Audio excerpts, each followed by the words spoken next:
Hello बच्चों, welcome to physics light. आज हमारा वेक्टर्स पार्ट 4 हम पढ़ाने वाले हैं और बहुत अच्छा सेशन होगा। So let's start.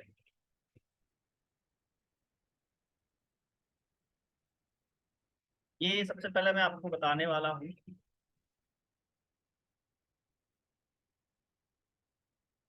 Sign of law of sine. ठीक है, कभी कभी इसको लामीज थ्योरम भी बोलते हैं। तो दैट मीन्स कि एक सिंपल स्टेटमेंट है, जैसा आपको डायग्राम में लग रहा है ना, कि यहाँ पे तीन वेक्टर्स हैं। देयर इज की ए vector, B vector, c vector. और इनमें रिलेशन ये होता है बच्चों कि ए का mod upon sine alpha is equals to B vector का मैग्नीट्यूड अपॉन उसके जस्ट सामने वाला एंगल कौन सा है, sine beta, is equals to C magnitude upon sine gamma. You can say that कि देखो यहाँ पर क्या हो रहा है, देखो ए वेक्टर है और इसके सामने देखो यहाँ पर अल्फा, तो यहाँ पे साइन अल्फा। ठीक है, अब ये तो बात हुई रटने वाली, लेकिन ये ऐसा क्यों हुआ है? देखो, मैं आपको एक सिंपल सी बात बताता हूँ कि वो ये रहा है कि यहाँ पर ना मैं इसको आपको प्रूव कर रहा हूँ। प्रूव करना क्यों जरूरी है? अब लोग सर याद ही कर लिया जाए। प्रूव करना इसलिए जरूरी है ना बच्चों, एग्जाम में क्वेश्चन जो आता है वो कॉन्सेप्चुअल आता है और प्रूफिंग से अपना कॉन्सेप्ट क्लियर होता है। ठीक है, तो इसको समझो जरा। देखो ये तीन वैक्टर्स दिख रहे हैं आपको, तीन वैक्टर्स दिख रहे हैं ना आपको। देखो यहाँ पे क्या हो रहा है, ए वेक्टर, सी वेक्टर, फिर बी वेक्टर। मुझे बताओ क्या इनका रिजल्टेंट कितना होगा? A vector plus b vector plus C vector, ये क्या है?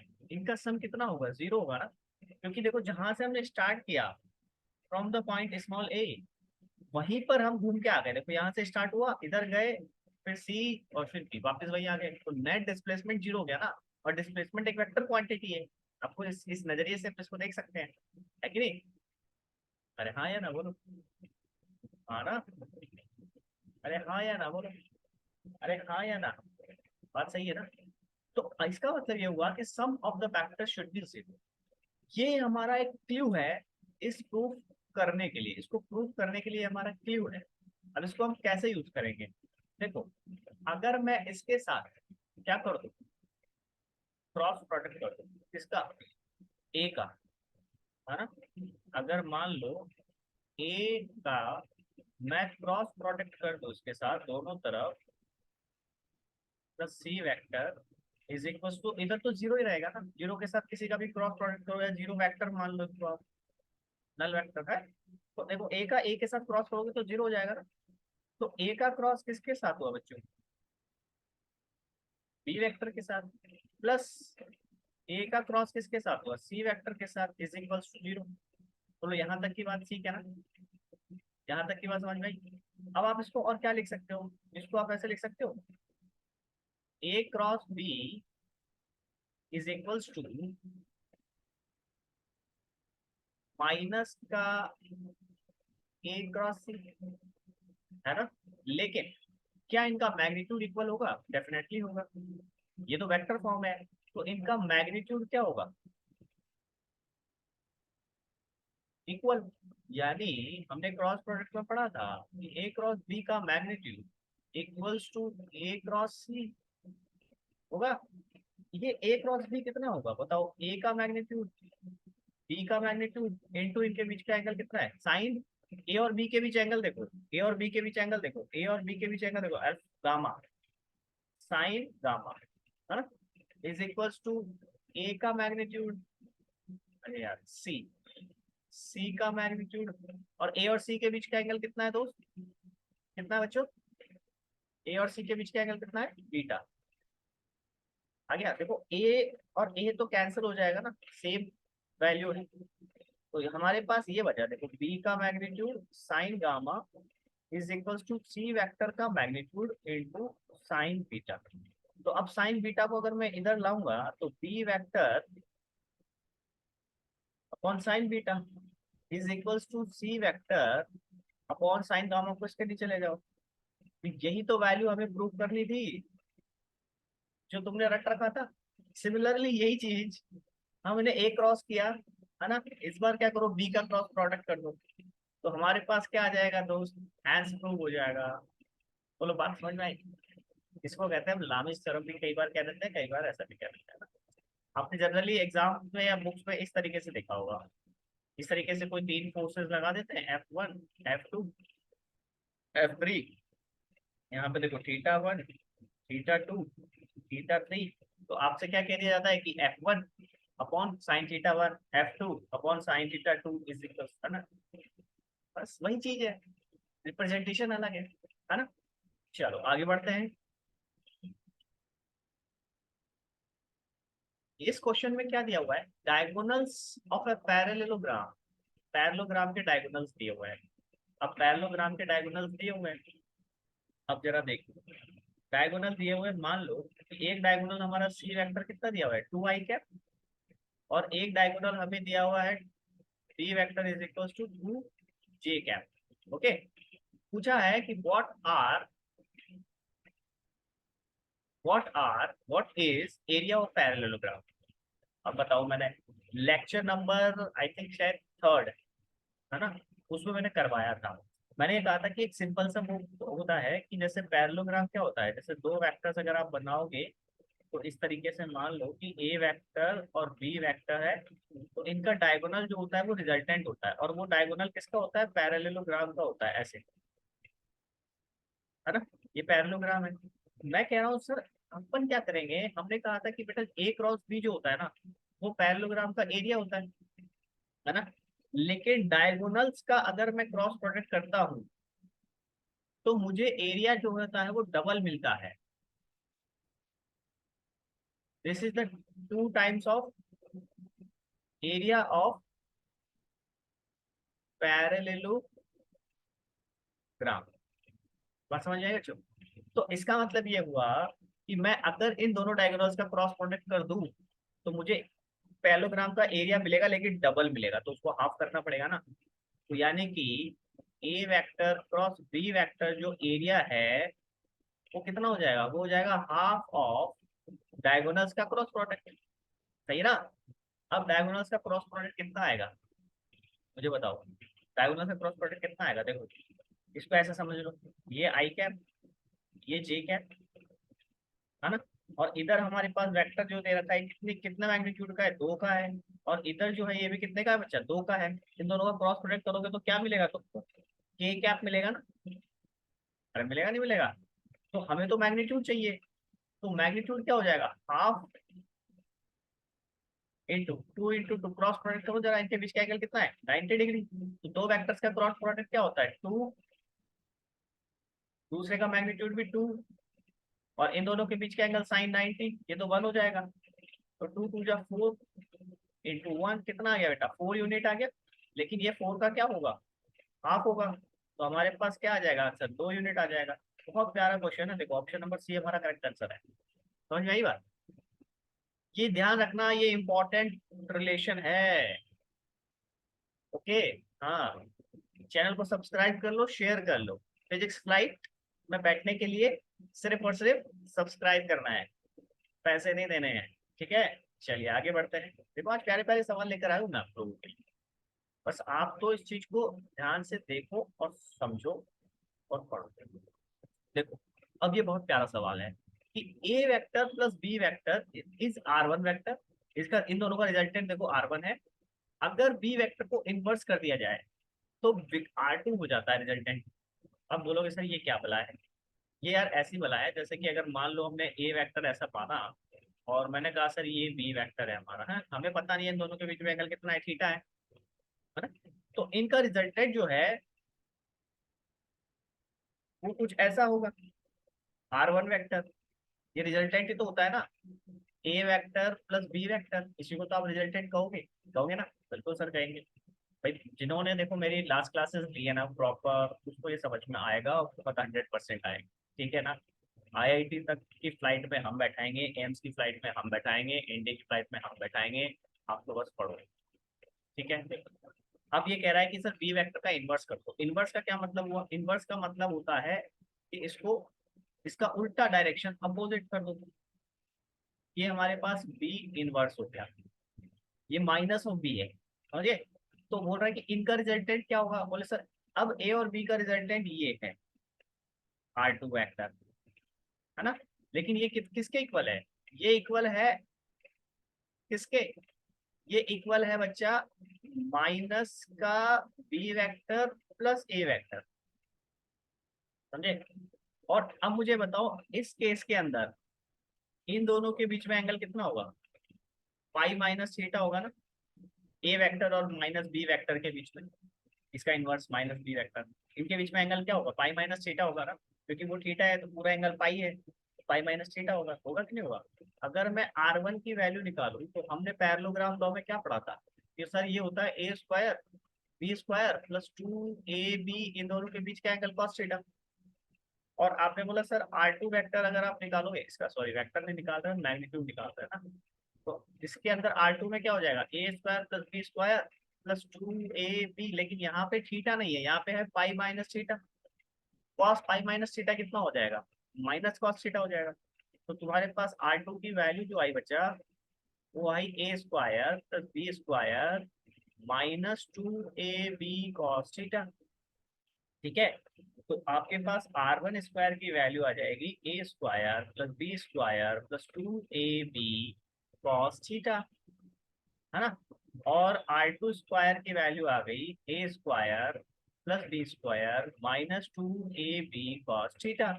हमें क्या बोला है? हमें बोला है सर इन दोनों को ऐड करना है, एडिशन ही तो पूछा है ना हमसे, तो भाई हमसे तो एडिशन पूछा है ना, देखो R square plus A square, तो एडिशन करोगे तो देखो R1 स्क्वायर R2 स्क्वायर, यहाँ पे देखो क्या हो जाएगा, यहाँ पे क्या हो जाएगा 2a square b square 2b square, ये दोनों माइनस प्लस कट जाएंगे। यहाँ से अगर 2 कॉमन आएगा तो a square plus b square, 2 into a square plus b square, option number C हमारा करेक्ट ऑप्शन। बात समझ में आई क्या? आसान था ना? आसान था कि नहीं था? वेक्टर बहुत आसान है, थोड़ा सा सोचना है बस। ठीक है, और चैनल को सब्सक्राइब करना है, लगातार आओगे फिजिक्स पढ़ोगे, मैं गारंटी ले रहा हूँ समझ में आएगा, सब समझ में आएगा। ठीक है, अब देखो यार ये बहुत प्यारा सवाल है भाई साहब, मैंने एग्जाम्स में रिपीटेड हुआ है, बहुत बहुत बहुत एग्जाम में रिपीटेड हुआ है।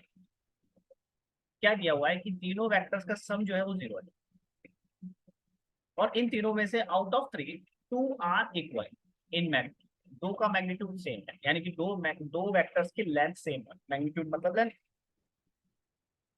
और and magnitude of third vector is √2 times either of having the equal magnitude, the angles between the vectors are। अब आप इसके बीच में क्या एंगल बताओगे? देखो इसमें 90% बच्चे ना तो देखते हैं आंसर बोलेंगे लगभग लगभग बी ऑप्शन लगाते हैं, 90% बच्चे ऐसा लगा देते हैं।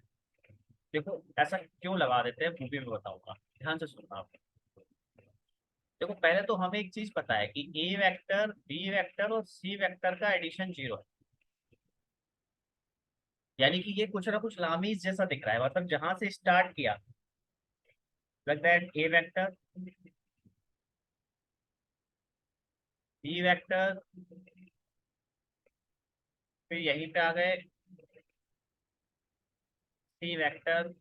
तो इस केस में ही ऐसा हो सकता है कि ए वेक्टर बी वेक्टर और सी वेक्टर 0 है, क्योंकि जहां से स्टार्ट किया घूम फिर के वही पॉलीगन वहीं पे खत्म हो गया। ठीक है, यही होगा ना, यही होगा। और ये एंगल ना बेटा 90 डिग्री होगा। देखो क्योंकि राइट एंगल ट्रायंगल की खास बात क्या होती है कि दोनों साइड्स इक्वल होती है, ये वाली और ये वाली।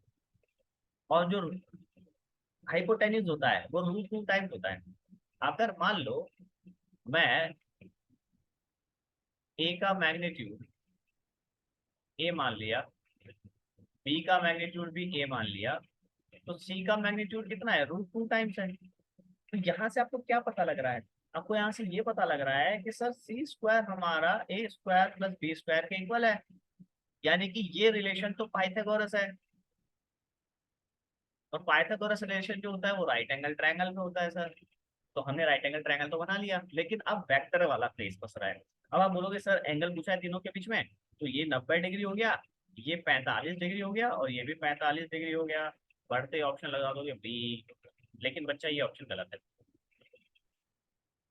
और लाइट भी जा चुकी है। अब आप सोच रहे होगे ये ऑप्शन गलत है। है कि नहीं? मजा आया कि नहीं आया बोलो? ये ऑप्शन गलत है। अब बोलोगे सर ये ऑप्शन गलत क्यों है?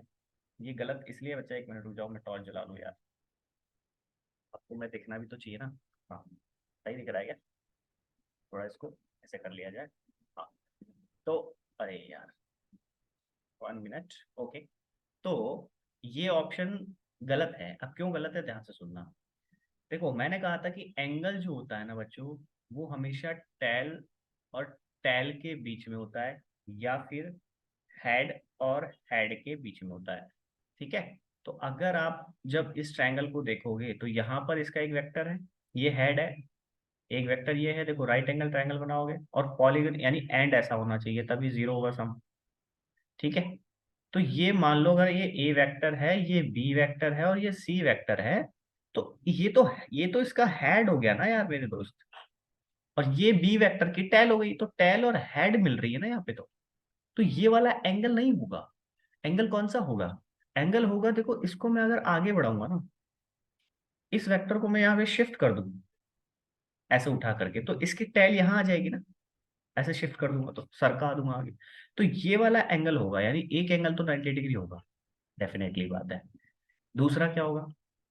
दूसरा होगा बच्चे, देखो इस वेक्टर को अगर आप ये ऊपर बढ़ा दो, तो इस बी वेक्टर की टेल यहाँ आ जाएगी और हेड ऊपर चला जाएगा, क्योंकि लेंथ तो फिक्स है ना। तो अब इन दोनों के बीच का ये वाला एंगल आएगा, मतलब ये 45 डिग्री है, तो ये कितना हो जाएगा? 135। और सेम ये वाला केस यहाँ पर भी होगा कि ये वाला एंगल भी कितना हो जाएगा बेटा? 135। तो 135, 135 और 90, ऑप्शन नंबर डी हमारा आंसर होगा। 90 डिग्री होगा, 135 होगा और 135 होगा। समझ में आई क्या बात? बहुत प्यारा सवाल है भाई साहब, समझ में आ गया ना? फटाफट से चैनल को सब्सक्राइब कर लो, ऐसे प्यारे प्यारे सवाल और प्यारी प्यारी फिजिक्स हम आपको पढ़ाएंगे फ्री ऑफ कॉस्ट। कोई पैसा नहीं देना, चिंता मत करो, सब कुछ होगा। एम्स की फ्लाइट जरूर मिलेगी, आईआईटी की चाहिए वो भी मिल जाएगी, जाओ ऐसे तो। ठीक है? बात समझ में आई क्या? बस इतनी सी बात समझ लो। देखो ये बात मैंने आपको लेक्चर में पढ़ाई थी ना। अरे यार, कहाँ गया? हाँ, ये बात मैंने आपको लेक्चर में पढ़ाई थी ना, ये वाली बात कि एंगल जो होता है ना, कि एंगल जो होता है वो टेल और हेड के बीच में कितनी बड़ी बात थी, आपने इसको हल्के में ले ली। इसके ऊपर क्वेश्चन आ गया, आपने ऑप्शन बी लगा दिया, गलत है। खुशी खुशी में घर आ गए सर, सिलेक्शन हो गया। अरे नहीं, चलो आगे बढ़ते हैं। देखो एक और क्वेश्चन, देखो बहुत प्यारा सवाल है ना। यहाँ पे एक वेक्टर दिया हुआ है, I cap J cap plus root two K cap make the X Y Z axis with respectively. यानी कि कोई एक वेक्टर है, वो एक्स वाई और जेड के साथ कितना एंगल बनाएगा, ये हमें बताना। ये हमारे एक्स वाई एक्सेस है। आप बोलोगे सर ये क्या बता रहे हैं, अगर रुको जरा। ये सर हमारी एक्स एक्सिस है, ये हमारी वाई एक्सिस है, ये हमारी जेड एक्सिस है। तो यहाँ पर ना, बोले सर यहाँ पर ना एक कोई 3D वेक्टर है। कलर चेंज कर लेते हैं इसका। ये हमारा सर, ये जो हमारा है ना, ये हमारा 3D वेक्टर है, ये वेक्टर है। और ये वेक्टर मान लो ए वेक्टर, ये दिया हुआ है अपने को आई cap J cap plus root two K cap. ठीक है? अब मुझे इससे पहले जरा एक बात बताना। अगर मैंने कहा कि ये मेरा एक रिजल्टेंट कोई वेक्टर है, आर वेक्टर, और मैंने बोला सर ये जो है, मैंने बोला बच्चों कि ये मेरा 3 i कैप है और 4 j कैप है, तो आप क्या बोलोगे कि एक्स एक्सिस पे इसका क्या कंपोनेंट है? एक्स एक्सिस पे क्या है? बोले सर एक्स एक्सिस पे 3 i कैप है। और वाई पे क्या है? बोले सर वाई पे 4 j कैप है। बिल्कुल सही बात है। यानी कि इसकी लेंथ कितनी है एक्स एक्सिस पे? बोले सर 3 है। वाई पे कितनी है? बोले सर 4 है। ठीक है सर, आर वेक्टर जो ये रिजल्टेंट है, क्या इसकी लेंथ बता सकते हो? बोले हाँ सर बता सकते हैं। बोले कैसे? बोले सर ये सीधी सी बात है ना, 3 का स्क्वायर कर देंगे, 4 का स्क्वायर कर देंगे, दोनों को ऐड कर देंगे।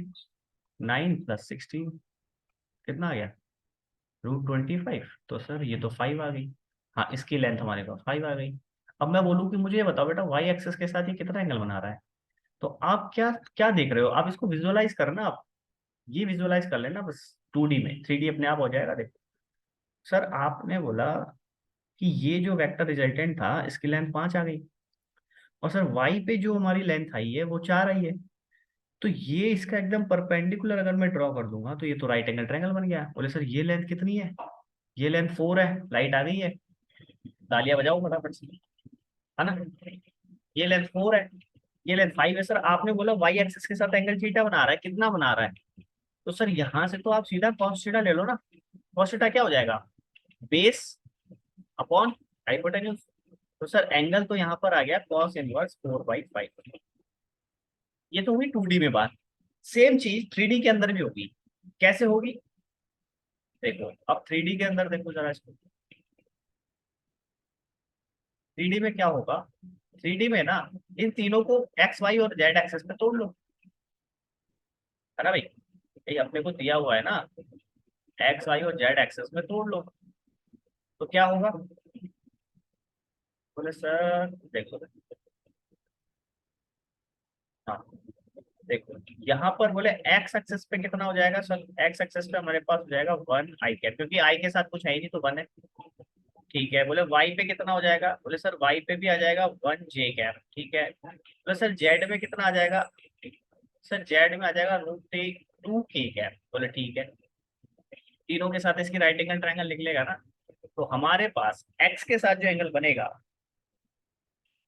विद एक्स एक्सेस, वो कितना बनेगा? Cos theta 1। एक्स के साथ मान लो थीटा 1 है, तो क्या होगा? बेस, बेस कितना होगा? 1। देखो इसकी यूनिट 1, एक्स एक्सेस पे जो कंपोनेंट है उसका वैल्यू कितना है? 1 है, अपॉन इस रिजल्टेंट का मैग्नीट्यूड। अब रिजल्टेंट का मैग्नीट्यूड निकालना तो सर आपने बताया।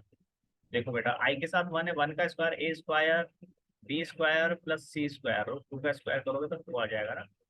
ये रूट में 4 आ जाएगा। तो आपके पास रिजल्टेंट आ गया हमारे पास 2। तो सर हमारे पास कॉस थीटा 1 जो आया वो आया 1/2। तो थीटा इज इक्वल टू आ गया कॉस इनवर्स 1/2। 1/2 किसकी वैल्यू होती है बच्चों? 60 डिग्री की, है ना। सेम टू सेम देखो, अब आप सीधा सीधा निकाल लोगे कॉस थीटा 2, यानी कि वाई के साथ कितना? वाई की वैल्यू, वाई कंपोनेंट की वैल्यू 1 है, और ए रिजल्टेंट का मैग्नीट्यूड कितना आ रहा है? 2 आ रहा है। बोले सर ये भी थीटा 2 जो आएगा ये भी 60 डिग्री आ गया। बोले सही बात है। ठीक है, अब जेड के साथ निकालो। सर जेड के साथ कॉस थीटा 3 है, जेड एक्सिस पे वैल्यू कितनी है? √2, और रिजल्टेंट की मैग्नीट्यूड कितना है? 2। इसको सॉल्व करोगे सर तो इसको हम लिखते हैं √2, और 2 को लिख सकते हैं √2 इंटू √2। तो एक √2 से √2 कट जाएगा। तो सर हमारे पास कॉस थीटा 3 आ गया 1/√2। अब 1/√2 किसकी वैल्यू होती है सर? 45 डिग्री की होती है। तो देखो आपके पास कहीं दिख रहा है ऑप्शन? ऑप्शन आएगा 60, 60 एंड 45 रेस्पेक्टिवली पूछिए ना। देखो ये एक्स के साथ, ये वाई के साथ, और ये जेड के साथ।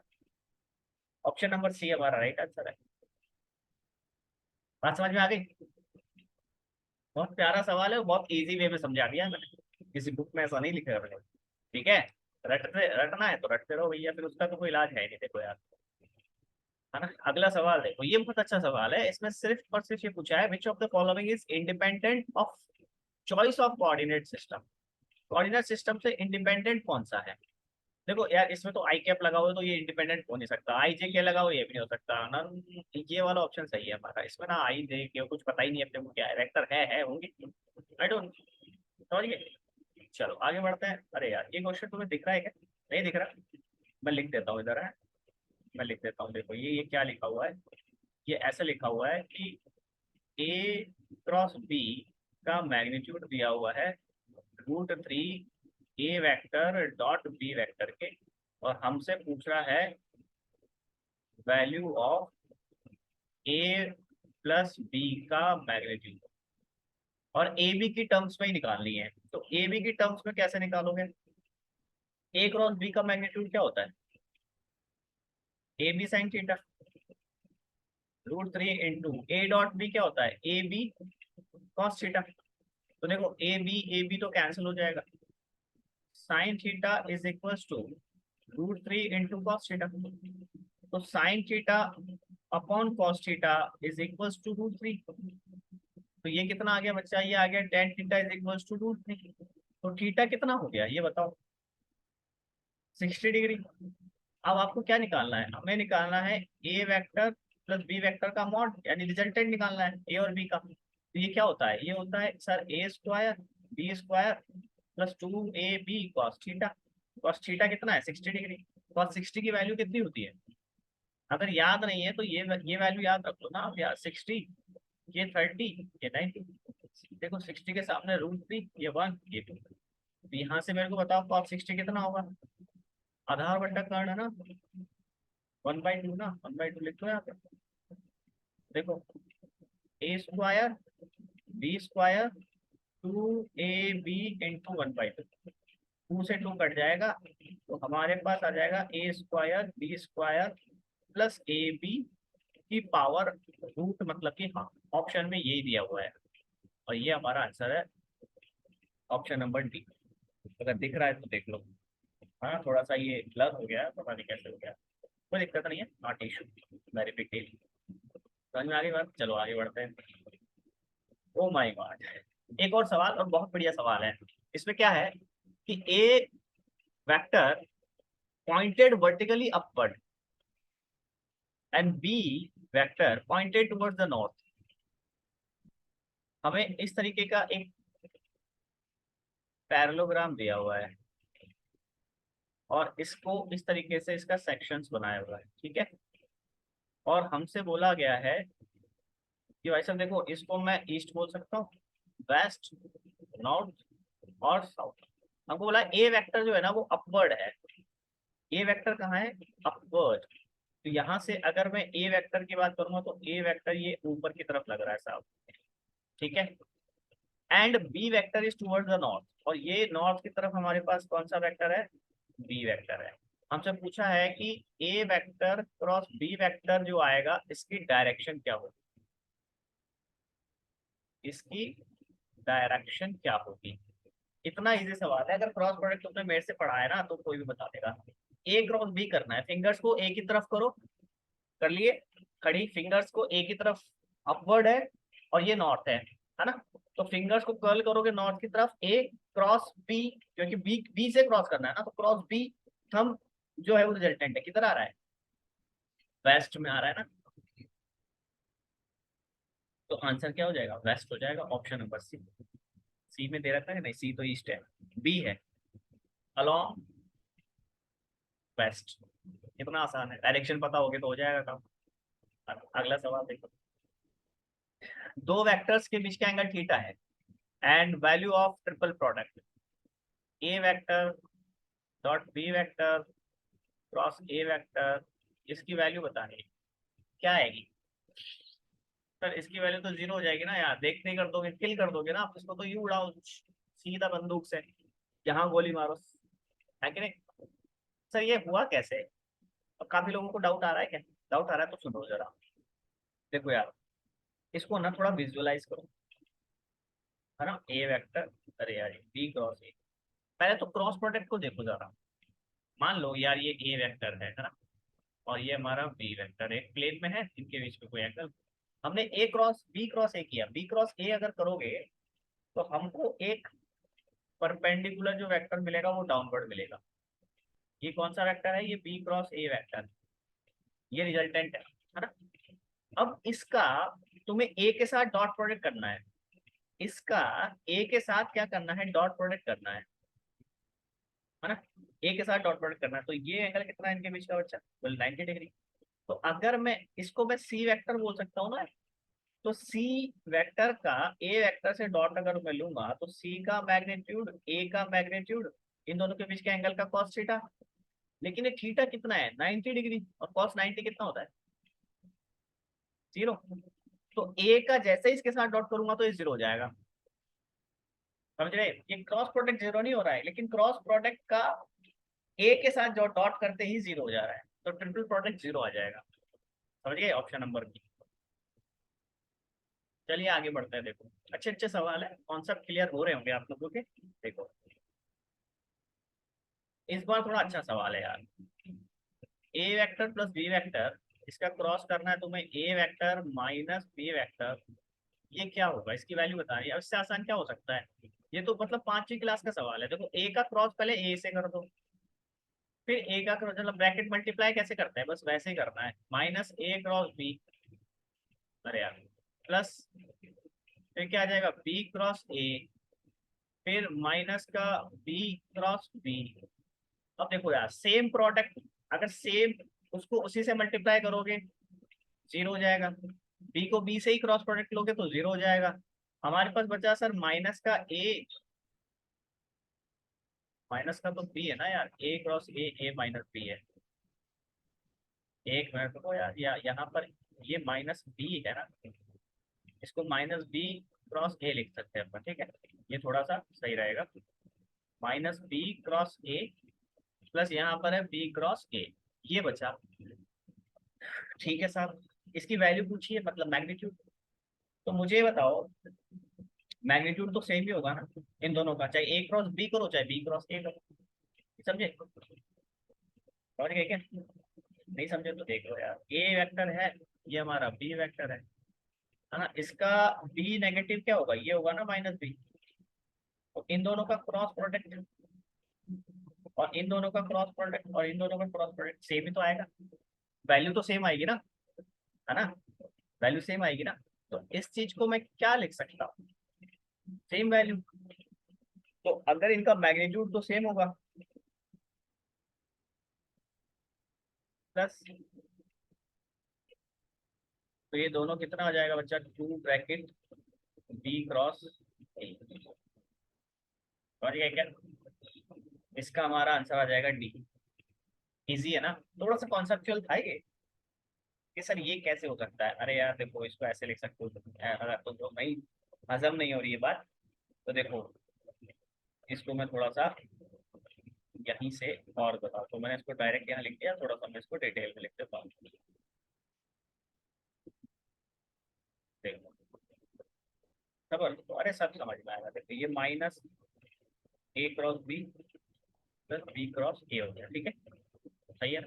ये माइनस तो बाहर है, ये ऐसे है, ठीक है ना, ये ए क्रॉस बी है, ये बी क्रॉस ए है, लेकिन ऑप्शन में देखो बी क्रॉस ए भी दिया हुआ है, तो इस माइनस ए क्रॉस बी को, माइनस का ए वेक्टर क्रॉस बी वेक्टर को मैं क्या लिख सकता हूँ, मैं लिख सकता हूँ minus minus B cross A, क्योंकि ये वैल्यू इसके इक्वल होगी। ये मैंने बताया कि था जब क्रॉस प्रोडक्ट लिखा था, तो मैंने कहा था कि बच्चों ए क्रॉस बी कभी भी बी क्रॉस ए के इक्वल नहीं होता है, लेकिन a cross b vector minus B cross A vector के इक्वल जरूर होगा। समझ गए? तो इस ए क्रॉस बी को मैंने माइनस बी क्रॉस ए लिख दिया, तो ये माइनस माइनस प्लस हो जाएगा, तो बी क्रॉस ए आ जाएगा। तो जब मैं इसको यहाँ पे लिखूंगा B cross A plus B cross A, तो दोनों ऐड हो गए 2 टाइम्स। आगे समझ? फटाफट से चैनल को लाइक करो, शेयर करो, सब्सक्राइब करो यार, इससे बढ़िया कहीं नहीं मिलने वाला। ठीक है जी, तो आज के लिए मैंने काफी क्वेश्चंस रखे हैं अच्छे अच्छे, एक और पीवाईक्यू में रखूंगा, ठीक है, आप लोगों के लिए, और इन क्वेश्चन से काफी मदद मिलेगी आपको। ठीक है, आपका जो भी सजेशन हो वो हमें कमेंट बॉक्स में कमेंट जरूर करिएगा। आप लोगों के प्यार और सपोर्ट की हमें बहुत जरूरत है, ज्यादा से ज्यादा शेयर करिएगा। ठीक है जी, हमारी दुआएं आपके साथ है। ओके, आईआईटी की फ्लाइट में हम बैठाएंगे, और यहाँ से आप बैठोगे सीधे आईआईटी में उतरोगे, और बैठोगे सीधे एम्स में उतरोगे। ठीक है, इसी उम्मीद के साथ हमने चैनल की शुरुआत करी है, एंड तब तक के लिए मिलते हैं अगले पार्ट में, फैक्टर्स पार्ट नंबर 5 में, जिसमें हम एक और पीवाईक्यू रखेंगे, और उसमें पीवाईक्यू क्वेश्चंस जो होंगे वो काफी बेहतरीन लेवल के होंगे, आपके तो मतलब थोड़ा सीखने को काफी कुछ मिलेगा। और उसके बाद हम स्टार्ट करेंगे 1D, 1 डायमेंशनल। ओके, तो जैसा मैंने कमेंट किया है, जैसा मैंने आपसे वादा किया है कि पूरी फिजिक्स मैं यहाँ पे आपको कवर कराऊंगा, नीट जेई और अदर सभी एग्जाम्स जिसमें भी आप बैठोगे उन सब में आपके लिए ये रामबाण साबित होगा। ये क्रैश कोर्स, नाम इसका क्रैश कोर्स है, लेकिन मैं बहुत डिटेल में पढ़ाऊंगा। ठीक है जी, तो थैंक यू सो मच, मिलते हैं अगले लेक्चर में, तब तक के लिए जय हिंद।